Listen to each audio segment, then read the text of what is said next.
السلام عليكم ورحمة الله وبركاته.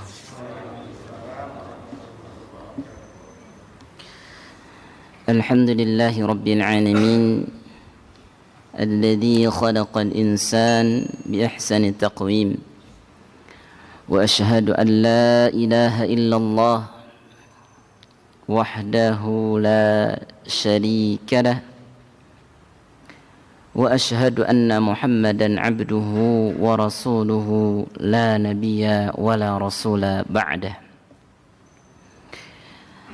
أما بعد، وقال الله تعالى في كتابه الكريم: أعوذ بالله من الشيطان الرجيم، الذين آمنوا وتطمئن قلوبهم بذكر الله ألا بذكر الله تطمئن القلوب. Bapak Ibu jamaah sekalian yang dimuliakan Allah, kembali kita lanjutkan kajian kita, di mana pada malam hari ini kita masuk pada kitab yang dikarang oleh Dr. Ahmad Farid. Di dalam judul aslinya Al-Bahrul Ra'iqu fi Zuhdi war-Raqa'iq. Jadi di mana kita mengenal kitab ini Bapak Ibu sekalian dengan sebutan Tazkiyatun Nafs, atau diringkas dengan pensucian jiwa. Maka kemarin telah kita sebutkan Al-Bahrul Ra'iq artinya lautan asketisme, ya, dan kelezatan yang bersinar. Jadi di mana di dalam kehidupan ini kita butuh merasakan nikmat, terlebih nanti ketika di mana Allah katakan yauma la yanfa'u malu wala banun. Nanti ada masa tidak ada lagi kemanfaatan anak dan juga harta. Yauma la yanfa'u malu wala banun. Jadi ketika kita memiliki harta tapi harta itu tidak bisa menyelamatkan kita.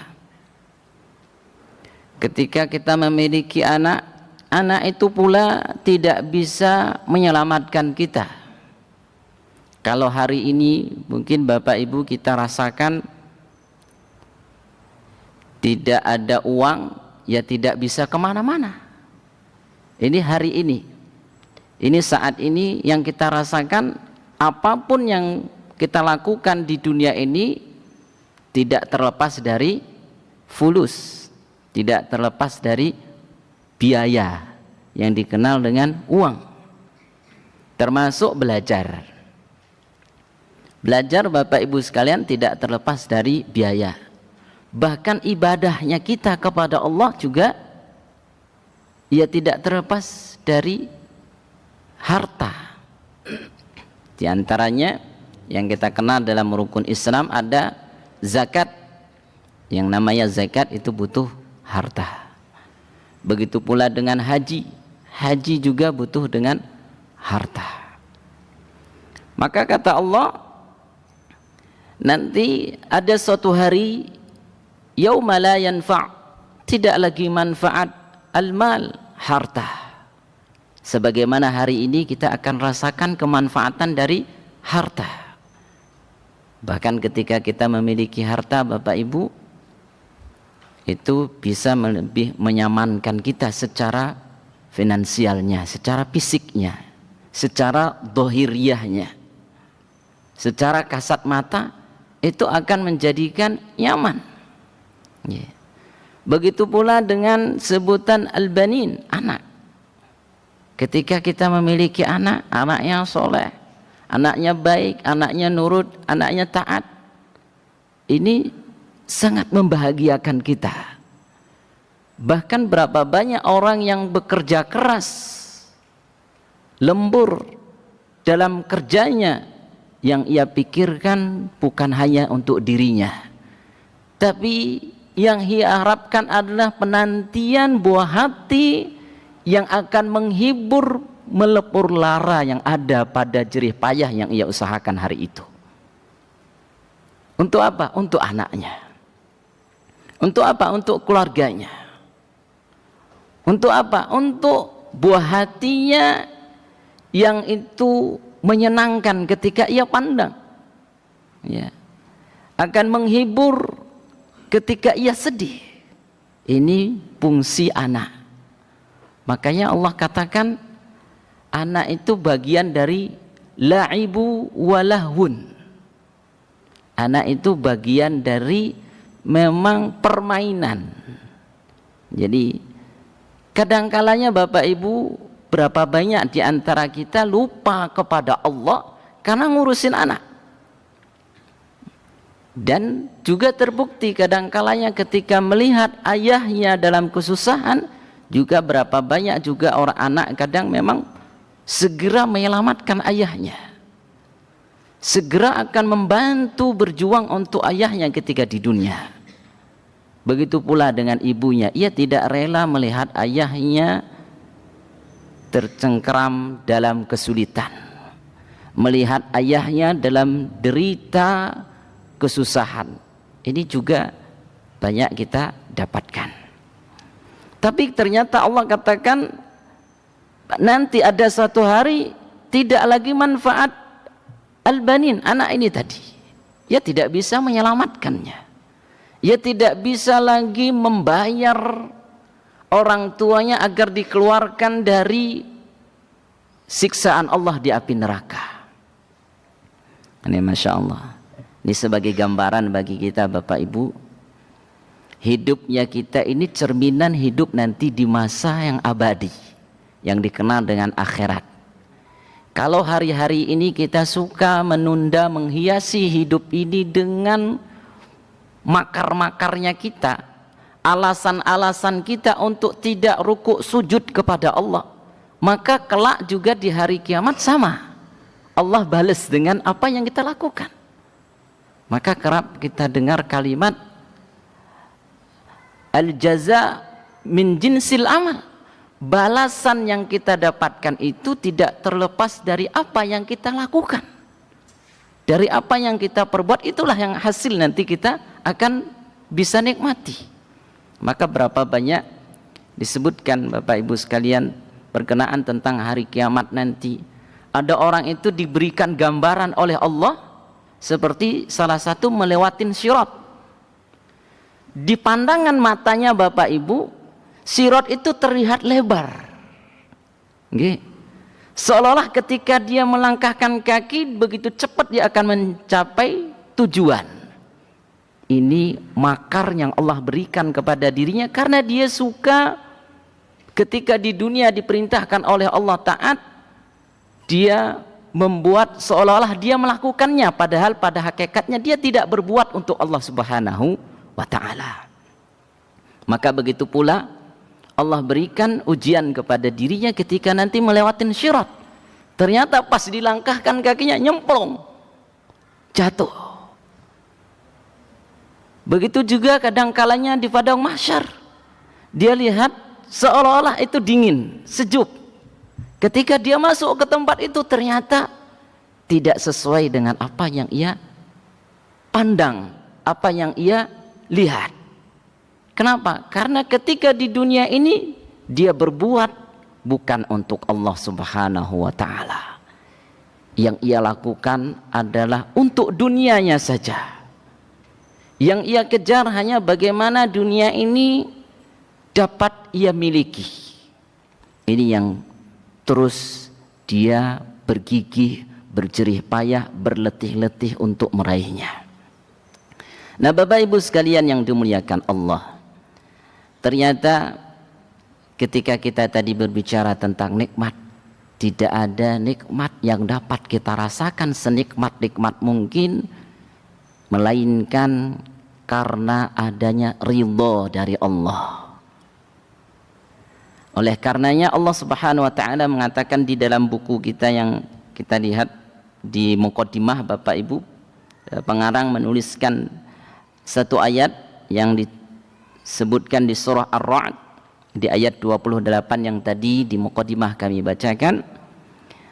Kata Allah, alladzina amanu wa tatma'innu qulubuhum bi dzikrillah, yaitu orang-orang yang beriman dan hati mereka menjadi tentram dengan mengingat Allah. Bi dzikrillah, dengan mengingat Allah, maka kata Allah, ala bi dzikrillahi tatma'innul qulub, hanya dengan mengingat Allah lah hati menjadi tentram. Nah, dari sini Bapak Ibu sekalian dapat kita pahami bahwasanya apapun yang kita dapatkan itu tidak bisa kita merasakan nikmatnya kecuali memang apa yang Allah berikan itu jadi nikmat. Salah satu faedah yang bisa kita lihat di sekitar kita, berapa banyak orang yang memiliki harta, memiliki banyak anak, ternyata juga tidak bisa tenang, tidak bisa nyaman. Nah, disinilah kita lihat bagaimana Nabi kita Muhammad SAW mengingatkan Bapak Ibu, ada dua nikmat manusia itu banyak lalai. Nabi katakan, ni'matani maghbunun fihima katsirum minan nas, as-sihhatu wal faragh.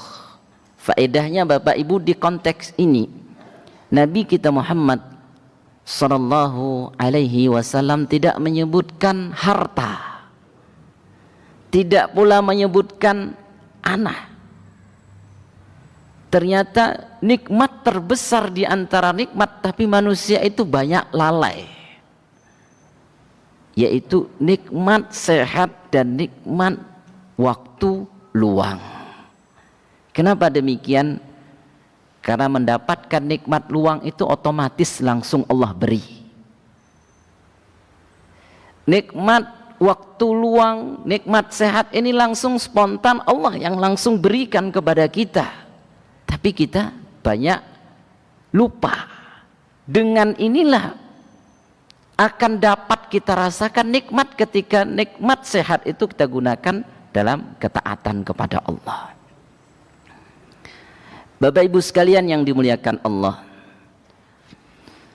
dan ketika kita lihat demikian, untuk mencapai hati yang tenang, jiwa yang tentram,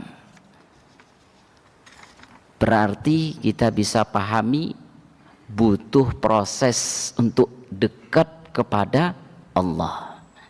Ada satu gambaran Bapak Ibu, mungkin bisa kita jadikan ilustrasi untuk bagaimana kita akan dekat kepada Allah. Kemarin kita sudah sebutkan ada dua yang tentu, pertama kita tinggalkan semua kemaksiatan, yang kedua dihiasi dengan ketaatan. Untuk proses ini perlu mungkin satu gambaran kepada kita yang kita ambil saja, misalnya pensil Bapak Ibu. Kita kenal dengan pensil. Pensil itu sebelum diraut Bapak Ibu kira-kira bisa digunakan boten Pak? Tidak bisa. Karena masih tumpul, baru beli tidak manfaat. Kapan akan bisa manfaat Bapak Ibu? Ketika ia sudah diraut, ditajamkan. Ketika ditajamkan menyakitkan, ya menyakitkan. Kalau mungkin pensil itu berbicara, dia akan mengatakan saya lelah, saya capek. Dia akan mengatakan saya capek. Apalagi kadang perautnya harus ditekan, kemudian diputer, diperes. Kemudian ketika dia sudah jadi, maka bisa jadi manfaat. Maka ketika itulah jadi nikmat. Pemegang pensil akan bisa menikmati tulisan ukiran yang akan dia ukir dengan pensil itu. Kemanfaatan yang akan bisa membuahkan jariahnya. Bisa kita bayangkan Bapak Ibu, kalau kita ngajarin anak kita bagaimana menulis huruf alif, bagaimana akan menulis kata basmalah dengan ukiran goresan pensil yang tadi butuh proses untuk menjadikan manfaat, dan itu menjadi amal jariah kita. Dan kadangkalanya proses itu ternyata tumpul juga. Ketika tumpul, apa yang dilakukan Bapak Ibu? Raut lagi, raut lagi. Sampai kapan? Sampai nanti ketika kita manfaatkan bisa menikmati kembali ukiran-ukiran, tulisan, garisan, coretan-coretan dari pensil yang tadi kita raut dengan baik, dengan kehati-hatian agar tidak patah, sampai masa di mana pensil itu akan habis. Inilah gambaran hidup. Ketika kita ingin nikmat dalam hidup ini, butuh dekatkan diri kepada Allah Subhanahu wa ta'ala dengan apa? Dengan lelah. Ya kadangkalanya menyakitkan, kadangkalanya memang meletihkan. Tapi dengan itu kita akan menjadi sebagaimana Nabi katakan, khairun nas yanfa'udin nas. Sebaik-baik manusia itu adalah yang mereka banyak bisa memberikan manfaat. Nah, Bapak Ibu sekalian yang dimuliakan Allah, maka dari gambaran ini artinya kita butuh dekat kepada Allah, memang tidak bisa dengan santai, butuh lelah, butuh capek. Tapi dengan demikian Allah memberikan informasi kepada kita bahwasanya nikmat ini sebenarnya sudah sempurna, yang mana Allah katakan di dalam surah Al-Maidah di ayat ketiga, Allah menyebutkan Al-yawma akmaltu lakum dinakum wa atmamtu alaikum ni'mati wa raditu lakumul islam dina. Pada hari ini telah aku sempurnakan untukmu agamamu dan telah kucukupkan kepadamu nikmatku. Ini kalimat yang Allah sudah katakan, kucukupkan nikmat.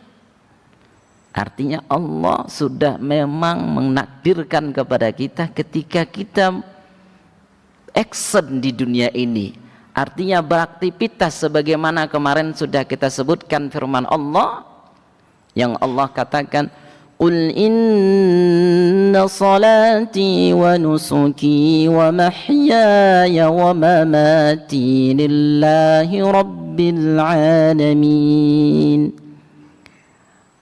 Kita mengatakan Qul inna salati, salatku karena Allah, sembelihanku karena Allah, hidupku karena Allah, matiku karena Allah. Berbicara tentang hidup Bapak Ibu, berarti semenjak kita bangun dari tidur sampai mau tidur kembali, ini semuanya aktivitas yang kita lakukan lillahi rabbil alamin, untuk Allah Subhanahu wa ta'ala. Ketika kita dipanggil oleh orang tua kita, ya mungkin dulu waktu kecil Bapak Ibu ada kata yang kita mengatakan iya, atau panggilan kalau bahasa Arab itu na'am. Ketika panggil orang tua ada kata na'am sama ada kata labbaik, aku penuhi panggilanmu. Ini berbeda. Kalau disuruh milih kata yang terbaik, artinya akan menjadikan tambah tentramnya hati orang tua ketika manggil kita, mana yang kita lakukan antara iya atau ku penuhi panggilan Bapak Ibu? Maka yang kita pakai menjadikan lebih tentramnya hati orang tua kita, mesti kita akan lakukan dengan kata bukan iya, tapi labbaik, aku penuhi panggilanmu. Artinya apa? Kita datangin orang tua kita, kita lakukan apa yang diperintahkan. Bukan hanya kata iya tapi tidak bangun dari tempat aktivitas kita. Ini yang terjadi kadangkalanya di keluarga kita. Ada anak ketika dipanggil simbahnya, ketika dipanggil ayahnya, Ketika dipanggil ibunya, ia mengatakan na'am, iya, tapi ia tidak bergerak. Itu memang juga menyenangkan hati orang tua ketimbang kata yang ia katakan tidak mau. Ada apa? Ini menyenangkan, tapi lebih menyenangkan lagi Bapak Ibu ketika dikatakan labbaik, aku penuhi panggilanmu wahai bunda, aku akan datang. Ya benar-benar datang. Sebagaimana kita lihat ketika orang umroh, orang haji, kalimat yang dikatakan adalah labbaik Allahumma umrah, labbaik Allahumma hajj. Ini yang diucapkan. Nah Bapak Ibu sekalian yang dimuliakan Allah, ketika kita lihat pada surah Al-Maidah ini ada kata ni'matani, yang dimana tadi hadis Nabi katakan dua nikmat banyak manusia lalai. Di kata Al-Maidah Allah sebutkan juga dengan sebutan nikmatku, telah kusempurnakan, telah kucukupkan, ya. Wa raditu lakumul Islam madina, dan telah kuridhoi Islam itu jadi agamamu.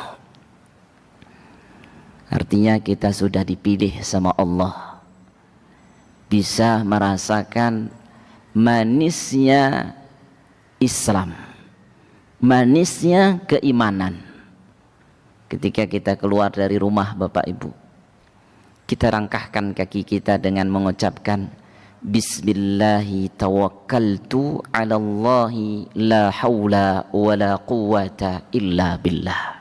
Bapak Ibu keluar rumah, mungkin ketika ada istrinya maka kecup istrinya, ada anaknya kecup anaknya. Kalau anaknya laki-laki ajak, genggam tangannya, bawa ke masjid. Nah Bapak Ibu sekalian, ketika dalam perjalanan tetap dengan zikrullah, mengingat Allah. Kenapa? Karena dengan mengingat Allah, hati akan jadi tenang, jiwa akan menjadi tentram.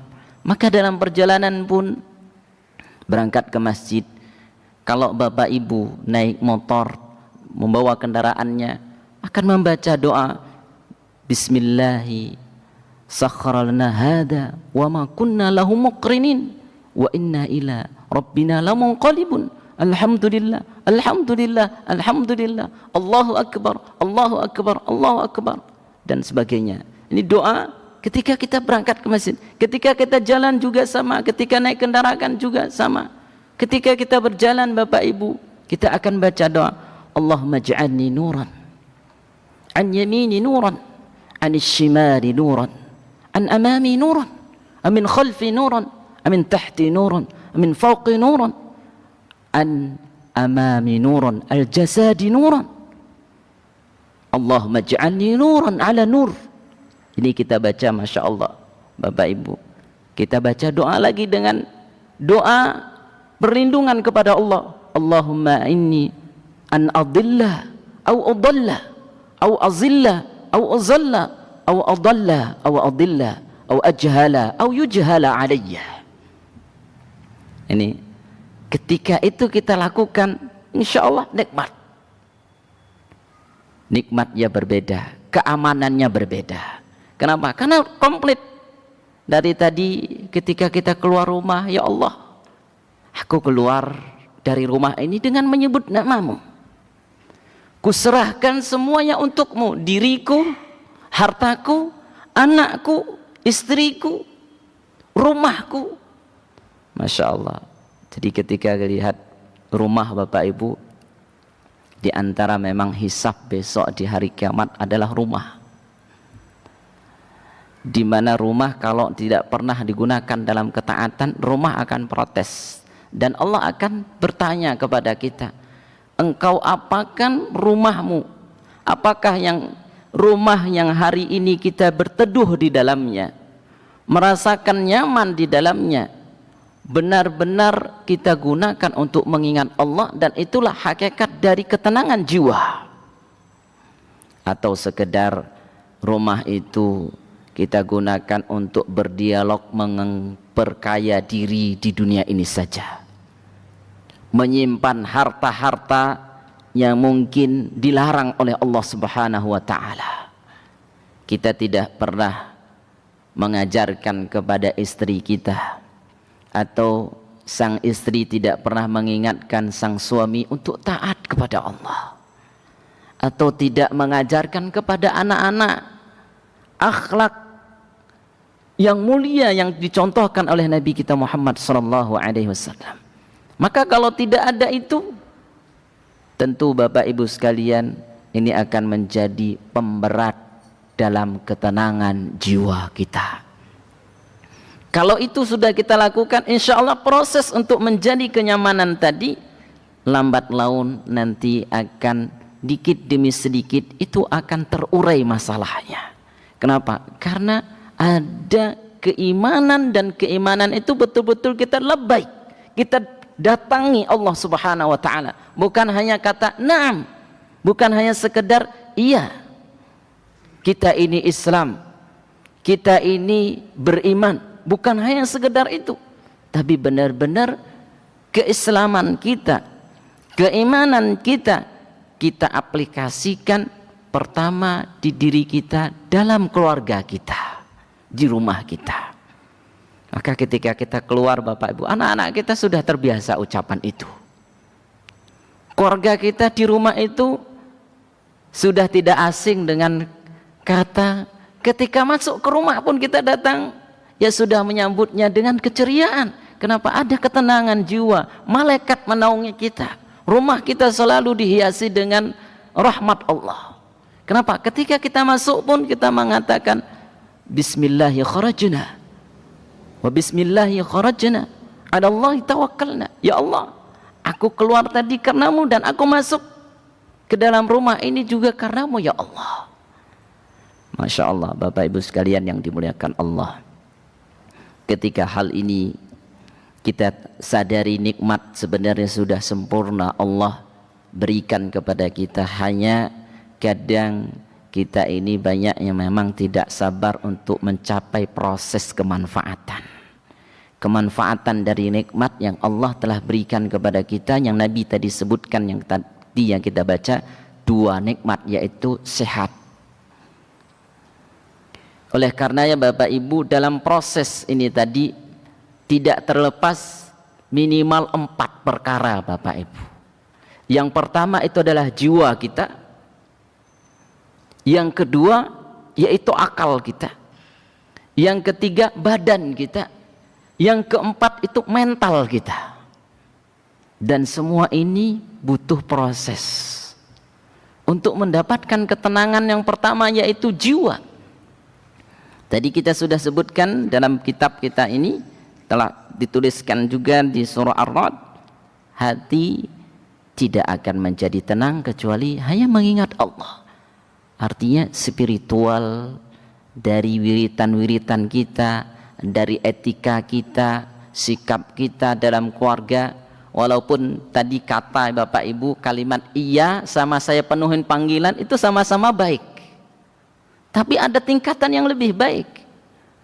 Begitu juga Bapak Ibu ketika berbicara kepada pasangan kita, anak kita, dengan kata panggilan misalnya hoi, sama dengan sebutan wahai sayang, atau dengan sebutan wahai cintaku, atau sebagainya, kalimat-kalimat yang memang itu pilihan. Inilah Bapak Ibu sekalian proses dalam mencapai kemuliaan di sisi Allah, tentu butuh kecerdasan, dan kecerdasan ini pula tidak terlepas dari latihan, yang tentunya diantaranya Bapak Ibu kita ikut kajian, kita membaca buku, membaca Al-Quran, merenungi makna-maknanya, memperdalami kandungan-kandungannya, dan terus dilatih intelektual kita, dan juga tadi diantaranya fisik. Maka Nabi tadi sebutkan as-sihah, kesehatan. Sebesar apapun semangat kita dalam spiritual, kalau badan kita ini sakit, jadi tidak nikmat, maka butuh sehat.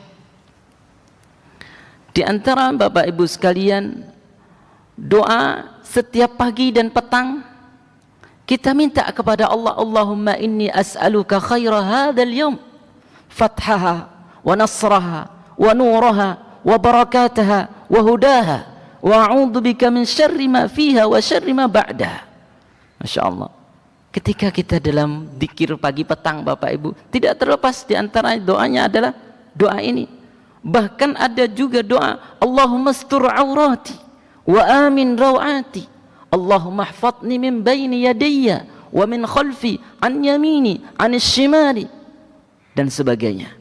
Dan ini semua ada di wiritan pagi dan petang. Nah, ketika ini yang kita lafalkan Bapak Ibu jemaah sekalian yang dimuliakan Allah, tentu hati akan menjadi tenang. Nah, Bapak Ibu sekalian yang dimuliakan Allah, kalau kita sadar berarti fisik ini juga butuh diberikan sehat. Bagaimana caranya? Di antaranya makanan yang kita makan ini dari hal yang dihalalkan oleh Allah Subhanahu wa ta'ala, dari perkara yang Allah yang sudah berikan kepada kita, baik dari makanan, harta yang kita dapatkan, maupun perasaan yang kadang kalanya itu menjadi nutrisi untuk tubuh kita. Kadang kalanya ada informasi yang tidak valid, ada isu-isu yang mungkin itu tidak jelas.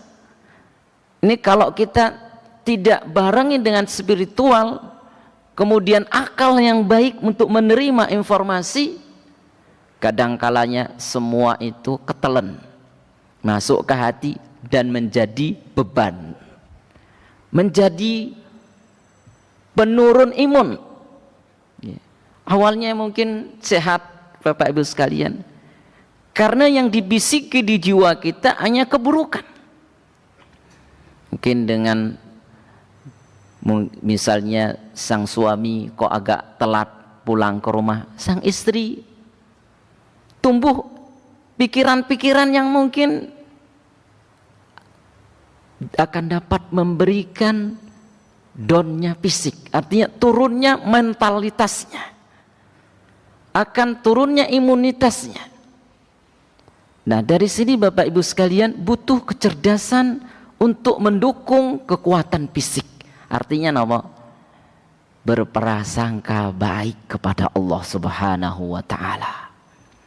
Apapun yang kita dapatkan, kadang-kalanya termasuk Bapak Ibu ketika kita mungkin diuji dengan demam, atau mungkin batuk misalnya yang ringan-ringan, atau mungkin flu misalnya, di kondisi kita mungkin butuh ngaji, tiba-tiba baru mulai sudah batuk-batuk, sudah flu, sudah kering tenggorokannya, ini baru mulai sehalaman belum kelar. Begitu pula ketika ke masjid, maka tentu Bapak Ibu sekalian butuhnya mentalitas, dan mental ini tentu juga tidak terlepas dari latihan. Sebagaimana tadi pensil Bapak Ibu terus proses dikrok, terus diraut, setiap kali meraut pun itu dengan kehati-hatian. Maka ketika dia tumpul diraut lagi, dan itu tidak kelar. Sampai kapan? Hatta ya'tiyakal yaqin, sampai datangnya al-yaqin. Apa itu al-yaqin? Al-maut, yaitu kematian. Maka kalau sudah datang itu, siapapun kita dan dimanapun posisi kita, dalam kondisi apapun, baik kita iman atau dalam keadaan kita tidak beriman, baik dalam kondisi kita lagi melaksanakan ketaatan atau dalam kondisi kita dalam kemaksiatan, ketika idza jaa, kata Allah, maut itu telah datang, la yastakhiruna sa'ata wa la yastaqdimun. Idza jaa ajaluhum la yastakhiruna sa'ah, ketika ajal itu sudah jatuh masa tempo, ketetapan Allah sudah ditetapkan, maka maut, sudi nggak sudi, suka nggak suka, rela nggak rela, itu dia akan tetap datang menghampiri kita. Nah, Bapak Ibu sekalian yang dimuliakan Allah Subhanahu wa ta'ala, Inilah dari muqaddimah di antara faedah yang dapat kita ambil dari kitab yang ada di depan Bapak Ibu sekalian. Kemudian di antara untuk menyingkat waktu, di dalam kitab ini kita akan masuk di bab pertama, yaitu gizi hati. Kalau di sini disebutkan dengan gizi hati, mengenal kondisi dan pembagian hati. Nah, di sini kita lihat hati ibarat seorang raja yang mengatur bala tentara. Ia memberi perintah dan berbuat sesuka hati, sementara mereka semua berada di bawah perbudakan dan kekuasaannya. Semua yang ada di tubuh kita ini Bapak Ibu tidak terlepas ternyata komandonya adalah hati. Mereka akan lurus atau menyeleweng, itu karena mengikuti keinginan hati, baik yang diperintahkan maupun yang dilarang.